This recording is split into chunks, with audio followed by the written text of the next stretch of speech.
Hello, I am Regine Farine from STEM Group 5. Today we have a big problem on our hands. Captain Thomas of the Envisioneer got part of his ancient map stolen. Our four suspects are Sidney Young, Dr. Nicholas Smart, Howard Potter, and Robert Neff. We will need to use our medical, crime scene investigation, engineering, and leadership skills to figure this crime out. Let's find out what our first step Hello, I'm Idris. and I'm Henry, and we'll be learning about splints. And we're also going to be talking about the lungs. We will demonstrate.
Now we will be doing.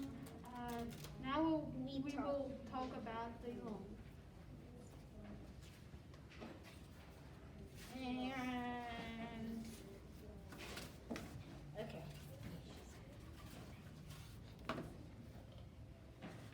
Okay. So this is the lung model. The cup represents the chest cavity. When the diaphragm expands, it pulls air from the trachea, which is the straw, into the lung, which is the balloon. And I'm Xander. And we're from STEM Group 5. We're going to talk to you about robotics. And the reason we made these was because we couldn't send humans onto an island. and we had to go find crewmates. We had to build, program with specific directions, and program them to follow the rules of the book all by ourselves.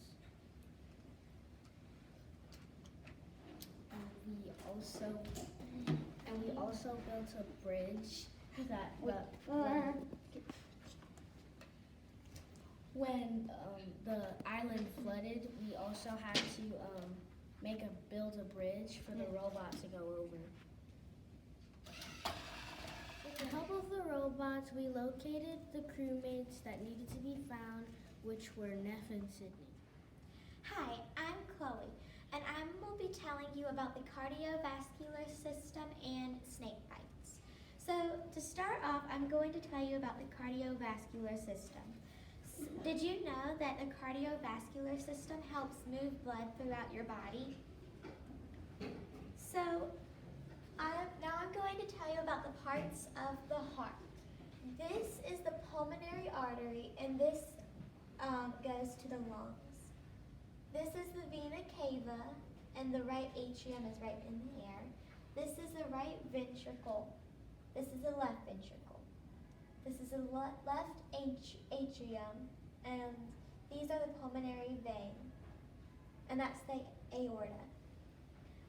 This week we did a calf heart dissection, and we saw the pulmonary vein and the atrium, and we saw the ventricles and the vena cava. Next, I'm going to be telling you about the snake bites. So, the reason we learned about snake bites is because Sidney Young got bit by a snake above her left ankle. We were trying to figure out what type of snake it was, and it described it to be, it was brown with black dots and had a flat head. So we figured out that it was the Malayan pit viper. So, and that snake bite is hemotoxic. And hemotoxic affects the blood. They thought she was having hallucinations, but we found out that it was hemotoxic, and that just affects the blood and it wasn't neurotoxic, which affects the nerves, and then that would make her to have hallucinations. And thank you. Hi, it's Luke and Dexter. here from STEM Group 5. Today we're going to be investigating blood splats on the ground, or blood drops, and seeing how they can go into really all sorts of criminal forensics. So, back to the story. We decided to investigate into his room because the captain mentioned blood splatters on the ground. So we investigated and found these blood splatters, which we took pictures of. One was too big and was probably a combination of 2 or 3, so we didn't include it in our data set. But there was one that was 20 millimeters and 3 that were 15. So, time to get tested. First, we test the drop height from 12 inches. What happened here was basically we took a dropper of a blood-like fluid and dropped it onto a piece of paper. This one's actually it. But anyways, this is the height. It was around an average of 11 millimeters in diameter. So this one was 30 inches. It had around an average of 14 millimeters and was around right here, or around your shin or upper leg. And then finally, we had the 66 inches. This is a cut around your head, and this averaged around 16 2/3, pretty close. There were 4 injuries, one on Sydney on her head and shin. Neff had a cut on his head. Dr. Smart had a cut on his hands, and Potter had a cut on his knee. So according to those heights, there's 3 possible theories that could have happened. Number 1, Sydney committed the crime, and her head dripped down blood on the ground, and it made big blood splatters around the size of this. B, Dr. Smart could have moved his hand around up and down, which explains the different sizes of the drops. One that's humongous and the other 3 that are smaller. Or B, or C, Neff stole it, and the same thing happened to him that happened to Sydney if she wasn't. Hi, my name is Remy, and I will be telling you about the 3 types of fingerprints, and the fingerprints that we found at the scene of the crime, and the white powder that we found at the scene of the crime. So first, the 3 types of fingerprints that people have. 5% of people have arches, 70% of people have loops, and 25% of people have whorls. So we can know that arches are rare, whorls are next, and then loops, they're common. Here is my fingerprint. It is loops. So y'all can see better, I'll hold the magnifying glass there. So how you do this is you get lead, a piece of paper, and you get lead and a piece of paper, and then rub your finger on it for about 30 seconds. And then you stick it on a piece of tape, and then stick that tape on a piece of paper.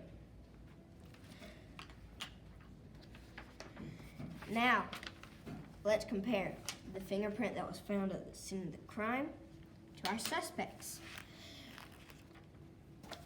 Our suspects are Dr. Nicholas Smart, Navigator Potter, First Mate Sidney Young, Shipwright Robert Neff.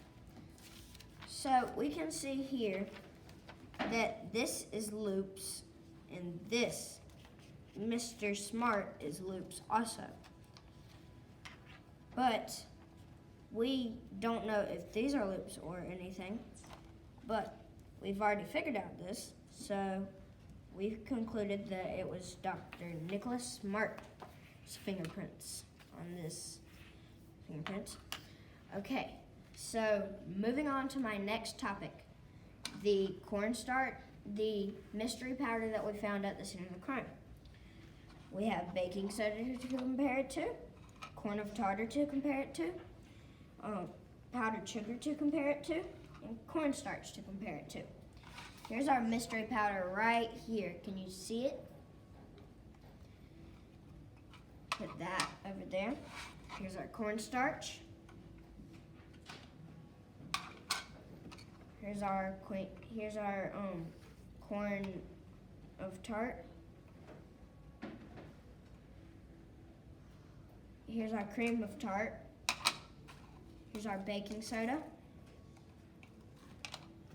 And here's our powdered sugar.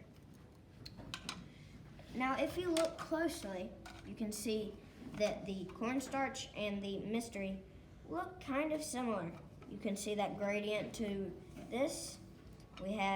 But we tested these with vinegar, water, and iodine. So this was the water, this was the iodine, and this was the vinegar.